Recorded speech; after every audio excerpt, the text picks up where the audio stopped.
I didn't believe God.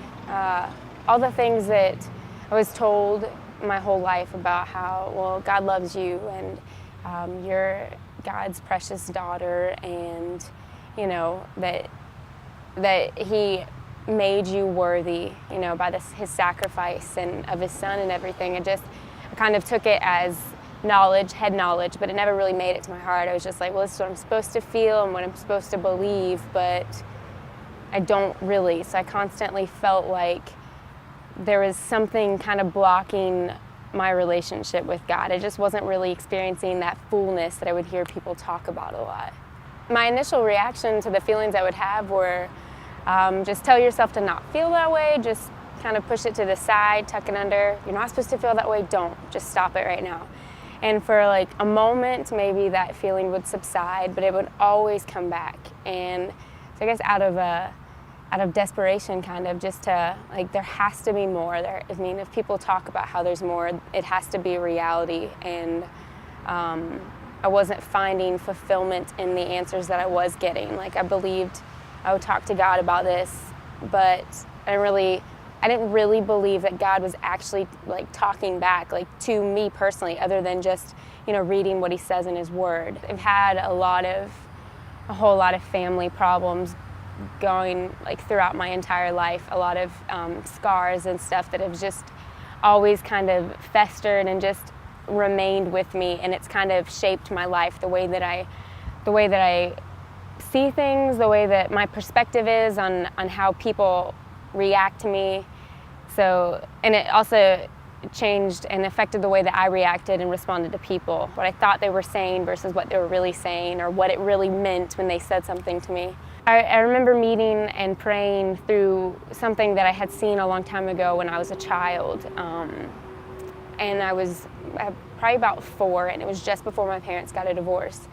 And my whole family was in the living room watching television, and I was sent to my room because I was the youngest, and so I was upset already because I was in bed.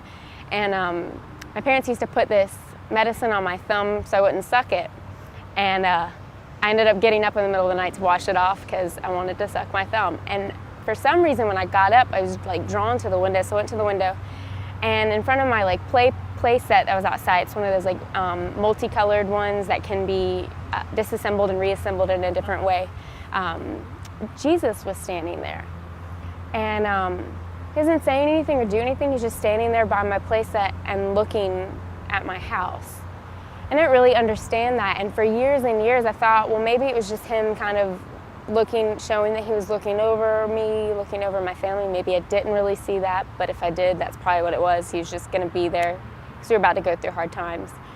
So I prayed through that, and one of the things that God showed me through all of the pain and stuff that I had of feeling like everyone in my family has abandoned me, that I didn't really have a family or a home of my own, and that I was just kind of alone, is this time when we were praying through, is God told me that the place that He was standing next to represented like this family, this home of mine. And the different parts of it, the different colors of it, represented different people that were going to come into my life to kind of build this new family. The fact that it could be disassembled and reassembled was God showing me that this family that I was in right then when I was 4 years old was going to be disassembled. It wasn't going to be it wasn't really my family, but that God was ushering me into a new family, into His family, and that different people were going to come along throughout my life, again, represented by the different colors, to assemble this new family that He wanted to give to me, His daughter. And the fact that He was standing there was like He was the father of this family, and He was the king of this household. He has this new family for me, and it's probably one of the greatest things that God's ever told me, because someone struggling your whole life, feeling like you don't belong anywhere, you don't have a mom and a dad really there for you, and God to be like, no, that's a lie, and let me show you why. Let me show you how these feelings that you have are not from me, and let me show you truth in the whole divorce, in the whole, family history of all the bad things that have happened. Let me show you the truth and where I am in it. Like, I'm 22, and a lot of people think that they have to have a lot more experience in life to be able to offer any kind of insight into people's lives or any kind of encouragement or anything like that. I, first of all, think that that's a lie from the enemy, because God is not prohibited by age by any means. And God has shown me through this listening prayer about like how many times throughout my life He's had His hand on my life.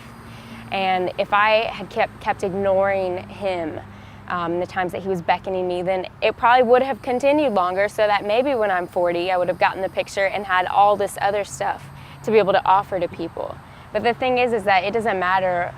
I don't feel at all that because I'm 22 that I can't reach out to people, because the stuff that God has done in my life and the truth that God has revealed to me in this listening prayer is just like, has filled me so much that out of an overflow of that, I just can't help but to pour it out into other people. And I don't care if the person that is sitting in front of me is 45, or they're one of my D group girls, senior in high school, or someone my age.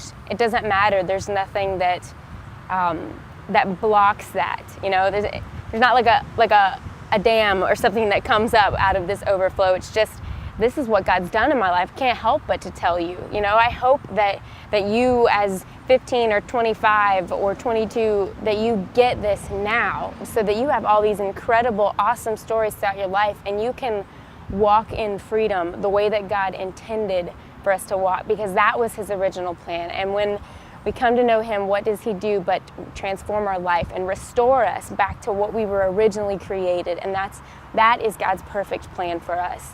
So